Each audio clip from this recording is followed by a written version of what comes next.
Judging from the skinning, the line's gonna be pretty technical too, so hopefully I don't hit any trees. 3, 2, 1, dropping!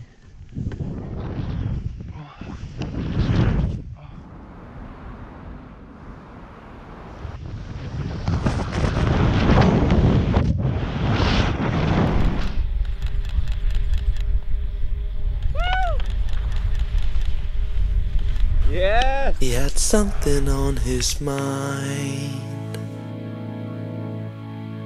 stuck on a puzzle. So I posted this picture of myself sledding earlier this week, and I was immediately called out on my hypocrisy for previously having spoken out about the climate. But I just posted the photo because usually my sledding looks like this. What are you doing, man? Good thing I have this great G3 shovel here, delivered by VPG. We made it to the top. This is below our path.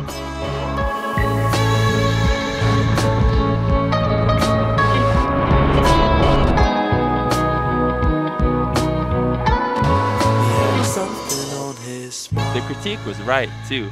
There I was burning fossil fuel, getting up the mountain. And that day we were up there, it was 10 degrees Celsius at 2,400 meters. In the traffic green light, distracted and I was on my way. To me, the epitome of skiing happens here, in these mountains. This is where the best snow is, and the access is through sledding and helicopters.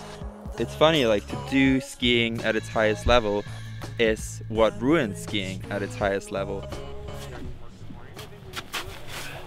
How many sleds can you count here? So there's 1, 2, 3, 4, 5, 6, 7, 8, 9, 10, 11, 12 with ours, and then Tobin and one guy went up, so that's 14. We're actually gonna go touring.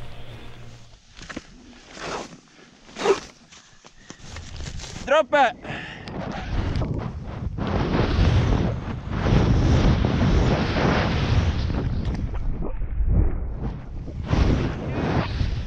My buddy Torkel calls this the open air paradox, wherein like the more you love nature, the more you'll go into nature, and the more you'll ruin nature by pollution or buying gear or by traveling. A local sled neck here in Canada isn't even that bad.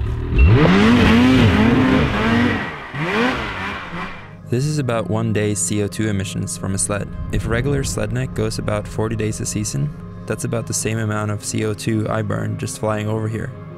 And I did that twice, going home to see my family for Christmas.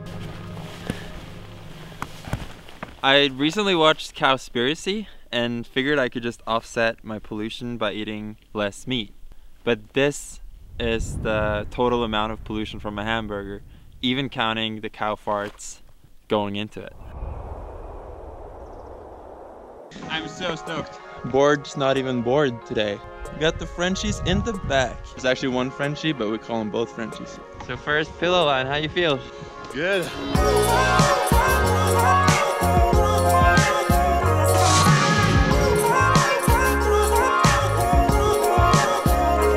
2, 1, Seb is coming.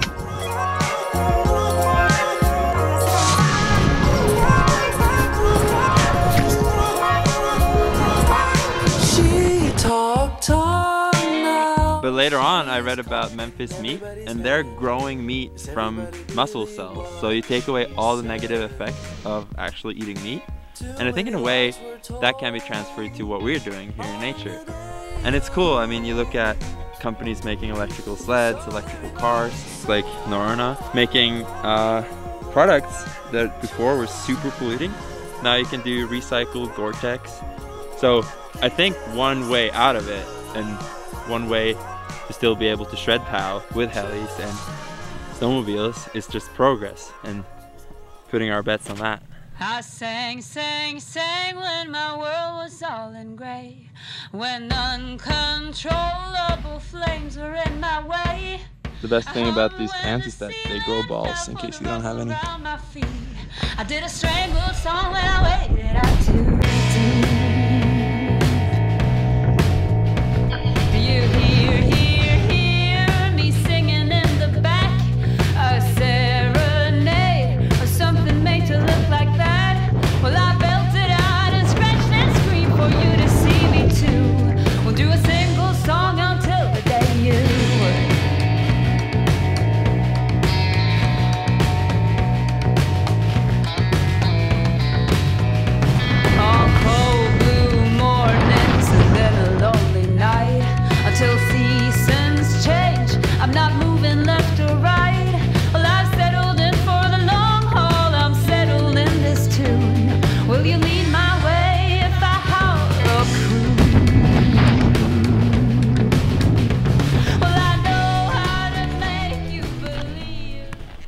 On the other hand, I could just stop sledding and traveling and getting 5 pairs of black crows every season. But I love skiing in this way. Like, I love my family and I want to fly home for Christmas to see them, and it'd be pretty hard to tell them I wouldn't fly home for Christmas because I was going to save the planet all by myself. And even harder to tell myself that. I mean, imagine telling your kid she can't have gluten-free, organic, sugar-free ice cream because you're going to donate that money to the government. See, that'd be super shitty. And that's why we have taxes forcing you to make that donation. It's not you depriving your kid of that sugar-free, vegan, organic ice cream. It's the government. In a way, I think that might be the better alternative. Like, what I'm experiencing and describing here is how at the individual level, the incentives of doing good aren't outweighing the benefits of doing bad for me. Like, this is so much fun, you know? So, yeah, even though I know how bad it is.